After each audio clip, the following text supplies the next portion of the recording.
ከዚህ ከባህር በር ጋር ተሳታፊ ያልሆኑ ሀገራት በአዲስ መልኩ እንዲመጡ አንፈልግም who are you ነው ጥያቄ ማን ስለሆነ ኢትዮጵያ ለእስራኤል በሶማሌላንድ በኩል ዕውቅና በማሰጠት ስላመቻቸች እኛ ኢትዮጵያን የባህር በሩ አካል እንድትሆን አንፈቅድም ኢትዮጵያ የባህር በር ሰጣለው ብላ ብትነሳ ለማፈን እንዲመች ተንኮል ነው ይሄ እዚህ የባህር በር አካባቢ ላይ የቁጥጥሩን ሂደት አብሬ ልሳተፍ እችላለሁ የሚል ማንኛውም ሀገር ቦታ የለውም ባለ አንድ ባለ ሁለት መኝታ ቤቶችንና አነስተኛ ካሬዎችን አልቋል ብለን ለመለስናችሁ ውድ ደንበኞቻችን እንዲሁም የበዓል ቅናሽ እየጠበቃችሁ ላላችሁ ቤተሰቦቻችን እነሆ የምስራች በውቢቷ ካዛንችስ 230,000 ካሬ ሜትር ላይ ከቤተ መንግስት ፊት ለፊት ያማረ ነገውን እውን ይሆን ዘንድ ውብይታ ያላቸውን አፓርትመንቶችን አስገራሚ በሆነ ፍጥነትና ጥራት እየገነባን መሆኑ ይታወቃል።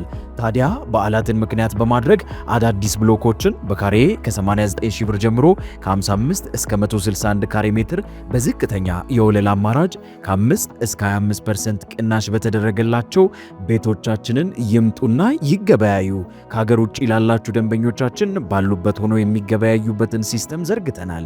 ማሳሰቢያ ካስተማማኝና ፈርቀዳጅ ከሆነው ድርጅታችን ቤቶን ሲገዙ ቤቶን እስኪረከቡ ድረስ ምንም አይነት የዋጋ ጭማሪና ወለድ የለውም።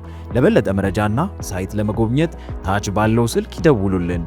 አያት ሪል ስቴት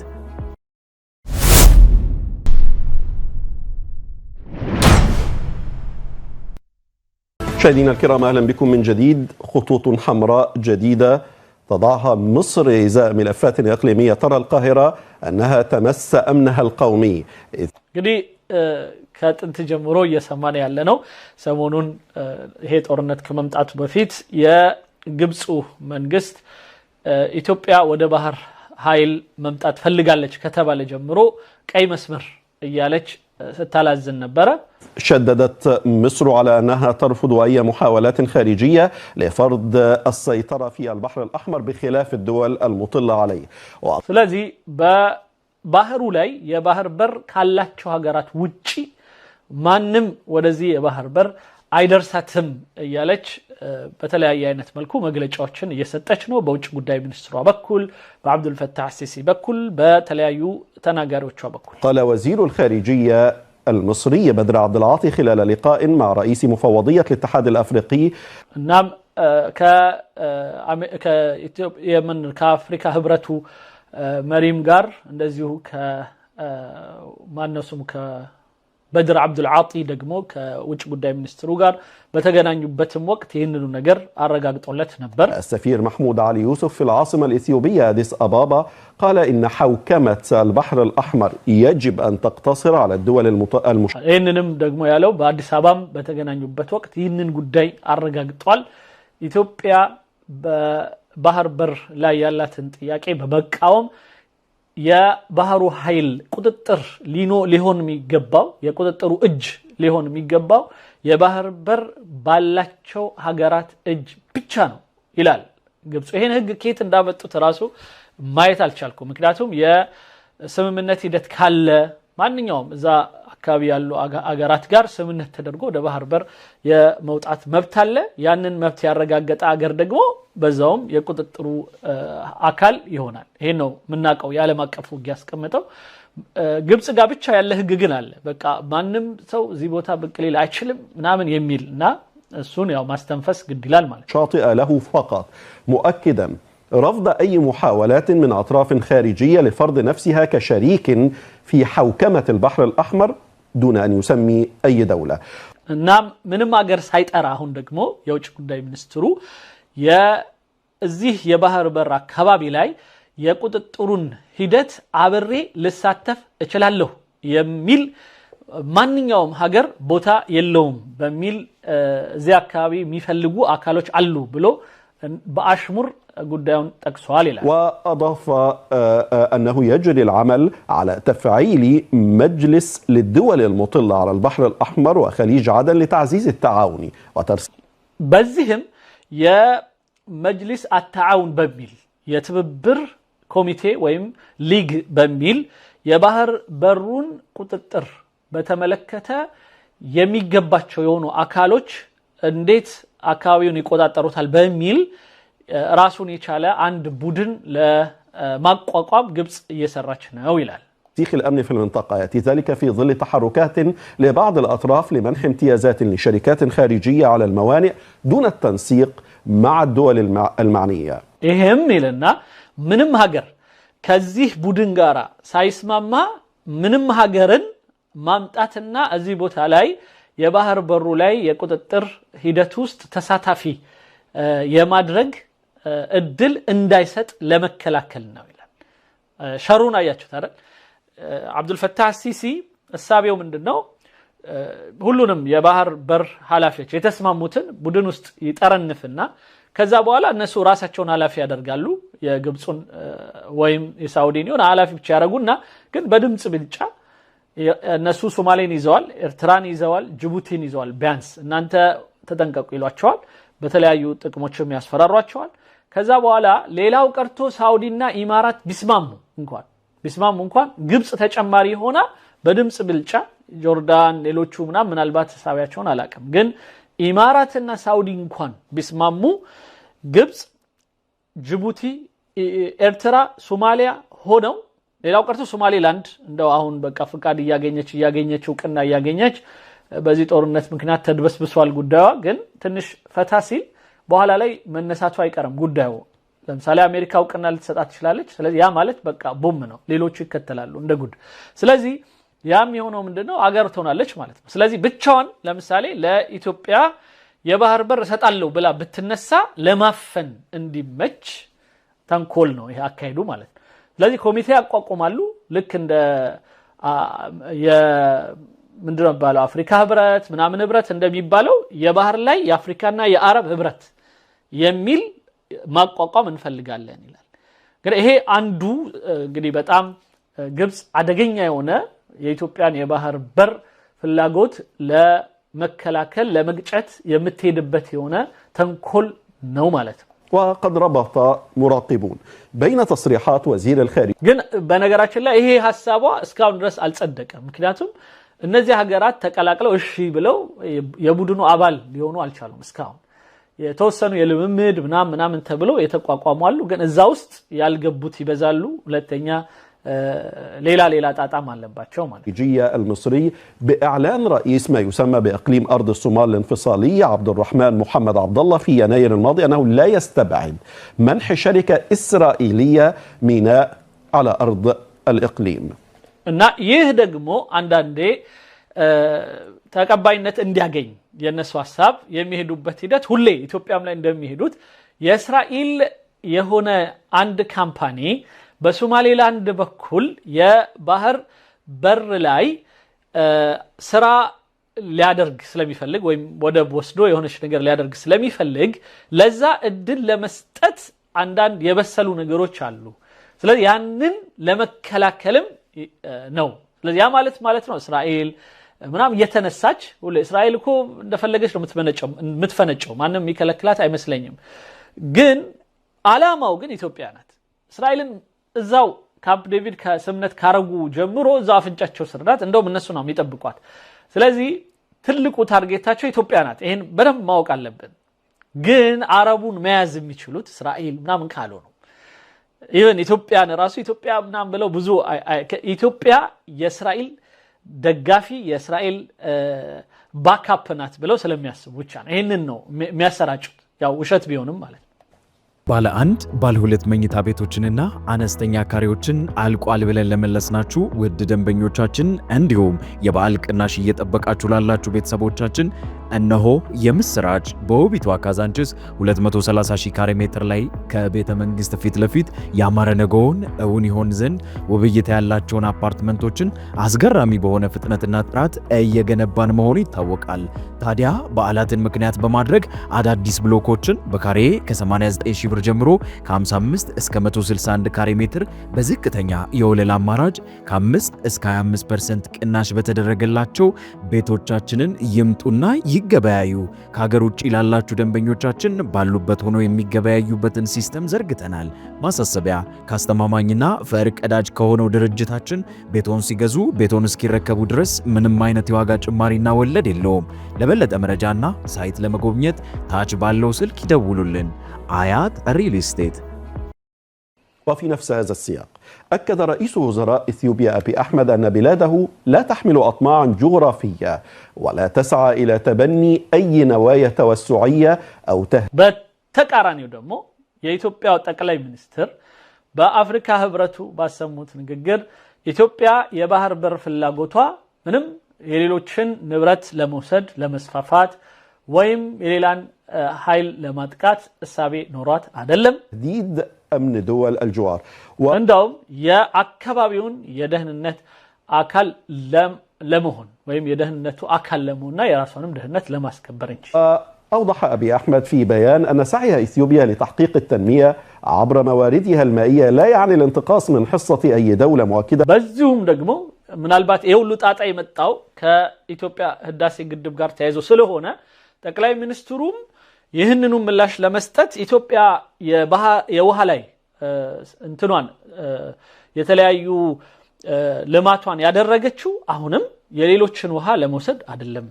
أن نهر النيل يجب أن يكون جسرا للتعاون بين الدول لا ساحة للنزاع أو التوتر. ስለዚህ የናይልን ምክንያት ተደርጎ የአካባቢን ውጥረት ማባባሻ ወይም የግጭት መንስኤ ማድረግ አይገባም። ሊሆን የሚገባው የትብብርና የሽርክና መስመርን መክፈት። وأضاف أن رغبة بلاده في الوصول إلى منفذ بحري تمثل ضرورة وجودية سلمية. ስለዚህ ለኢትዮጵያ የባህር በር ማግኘት የሞት ሽረት ሰላማዊ እንቅስቃሴ ነው። مشيرا إلى أنها دعوة للشراكة والتكامل الإقليمي ولا تستهدف المساس بسيادة الدول المجاورة أو الإضرار بمصالحها حسب البيان. ስለዚህ የማንንም ልዕልና የማንንም ደግሞ ጥቅምና ሰላም ለመጉዳት የታሰበ አይደለም። የራስን ኢኮኖሚና በአካባቢ ላይ አብሮ መተባበርና መስራትን ታርጌት ያደረገ የልማት እንቅስቃሴ ነው የኢትዮጵያ የባህር በር ፍላጎት ብለዋል ጠቅላይ ሚኒስትር ዶክተር አብይ አህመድ። ولنقاش تنضم إلينا عبر الإنترنت من القاهرة دكتورة أماني الطويل مديرة البرنامج الأفريقي بمركز ለዚህ ጉዳይ በዚህ ጉዳይ ለመወያየት ከአህራም አንደኛ የአህራም በአንድ ፕሮግራም ላይ ኃላፊ የሆነችው دكتور أماني الطويل للدراسات. أحييك دكتورة، كما أحيي ضيفي أيضا عبر الإنترنت من أبو ظبي اللواء دكتور سيد غنيم زميل الأكاديمية. لا كأبو ظبي سعيد غنيم يبال سو እንደዚሁ በዚህ ጉዳይ ላይ ለው የተጋብዘ العسكرية للدراسات الاستراتيجية. أهلا بك معنا دكتور. والحقيقة أتأسف ايه ደግሞ ወታደር ነው እና ወታደራዊ ምናምን አማካሪና አጋዥ ምናምን ነው። نحن غبنا عنكما بعض الوقت وخصوصا أيضا للدكتورة أماني. واسمح لي سيادة اللواء أن أبدأ مع الدكتورة أماني الطويل من القاهرة. خطوط حمراء جديدة وضعتها مصر فيما يخص حوكمة البحر الأحمر. አዲሱ አጣየቁ ደስ ብሎኝ ነው። ምንድነው የሚለው? አዲስ ደግሞ ግብጽ ያሰመረቻቸው ቀይ መስመሮች መተዋል ይላል። خطوط حمراء جديدة إن شاء الله خططوا مثل ما خططت على شو اسمه لباسك وخططوا إن شاء الله أكثر من خطوط لكن لا تبالي به إثيوبيا ምንም እንኳን ቦታ ባትሰጠውም እነሱ እያሰመሩ ነው እሱ እንደሚለው እና ቀይ መስመር እያሰመራችሁ ነው አሁንም ለባህር ጉዳይ ጋር በተያያዘ دلالات هذا الأمر وهذه التصريحات الآن وفي هذا التوقيت دكتورة አሁን ላይ በዚህ ጊዜ ይህንን ማንሳት ለምን አስፈለገ? እንደገና ሌላ ቀይ መስመሮች ማለት أهلا بك يا أستاذ أحمد وأهلا بضيفك الكريم والمشاهدين. الحقيقة هذه التصريحات تجيء في إطار التفاعلات الإقليمية والتصريحات الإقليمية الموجودة وأيضا التحركات الإقليمية المتعلقة بمحاولة إيجاد منفذ بحري أو المطالبة الإثيوبية بوجود منفذ بحري له. ይህ የግብፁ አዲሱ ውርውር ወይም እንቅስቃሴ የቀይ መስመር ማስመርም ሂደት የመጣው ከኢትዮጵያ የባህር በር ፍላጎት ጋር ተያይዞ ነው። يحمل صفة سيادية، لأن في الحقيقة أن إثيوبيا تتمتع بالقدرة للوصول على البحر الأحمر عبر ميناء جيبوتي وربما ምክንያቱም ትላለች ኢትዮጵያ የባህር በር ፍላጎቷን በጅቡቲ በኩል እንደፈለገች እያደረገች ነው لدولة ما غير مشاطئة للممر البحري። ስለዚህ በእኛ በኩል ደግሞ ከዚህ ከባህር በር ጋር ተሳታፊ ያልሆኑ ሀገራት በአዲስ መልኩ እንዲመጡ አንፈልግም። who are you ነው ጥያቄ። ማን ስለሆናችሁ? من أنتم الذين تسمحون أو لا تسمحون? متفقدو ما تفقدو؟ ይሄ ነው በጣም የሚገርመኝ የግብፁ የምን ረይባለው ባፍንጫይ መናገር ራስን ከሚያስቡት በላይ መስቀል مصر لا ينبغي أن تتحدث إلا في حدودها يراسوان دنبر بتشا بتملكت انجي سلا ليلاو إذا سلالو يباهر بر مناجر مبتسم اللات. التقديرات المصرية الحقيقة مرتبطة بأن منظومة البحر الأحمر من الدول العربية والإفريقية لديها مصالح مشتركة ربما تكون نندقمو جبس متفلقونا أكاهدوا يا بحر بر ባለቤት የሆኑት አረቦችም አፍሪካዎችም ጥቅማቸውን የጋራ አድርጎ ቦታውን ለራስ ብቻ የማስከበር ሂደት ነው። سيادة لعل بعض الدول تقول أنا لي سيادة على الأراضي على الموانئ عندما آتي بحتى دولة أخرى وأعطيها يعني منفذ بحري على البحر الأحمر أو خلافه هذا جزء من سيادة الدول على أراضيها. هل هذا الطرح بهذا الشكل صحيح؟ ሌላው እናንተ ይሄን ትላላችሁ እንጂ የሌላዎች ሀገር ለምሳሌ ሶማሌላንድ ወይም ሶማሌ ወይ ኤርትራ አንዳቸው ይሄ ባህር እኔ ድንበር ላይ ያለው የኔ ነው ስለዚህ ከኔ ሲያዳ ከኔ ሉዓላዊነት ላይ ቀንሼ ለኢትዮጵያ ሰጣለሁ ብትል ምንድነው ችግሩ ለእናንተ? በጣም ጥሩ ጥያቄ ነው።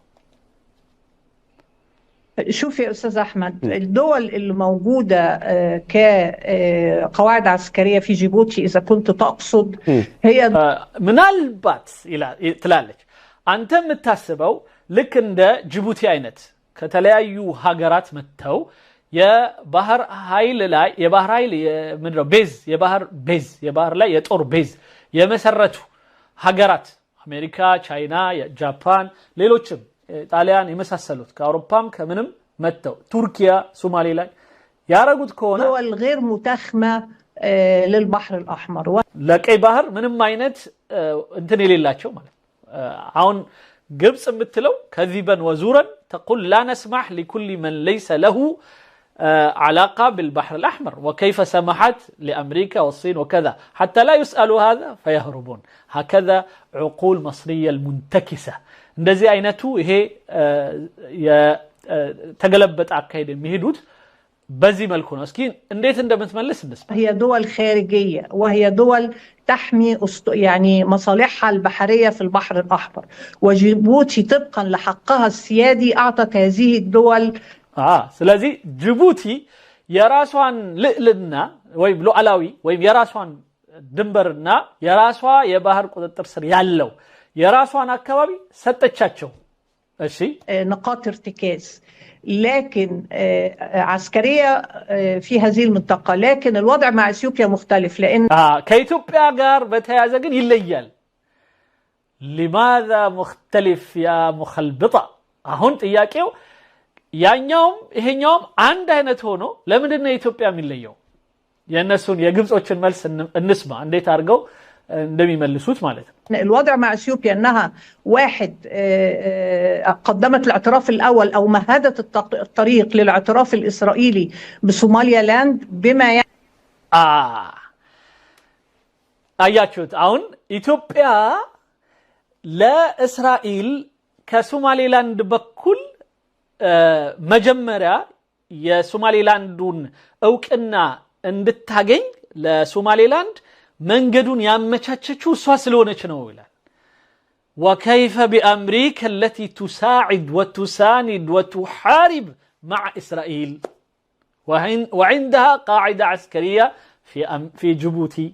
አሁን ጥያቄው ሊሆን የሚገባው እንደኔ ቢሆን ኖሮ እሷን አምጥቼ በጠይቃት አሜሪካ እስራኤልን መደገፍ ብቻ አይደለም አብራት የምትዋጋው ለእሷን ጉንፋን ሲይዛት የምታስነጥስላት አሜሪካ ጅቡቲ ላይ ይሄው ወስዳለች።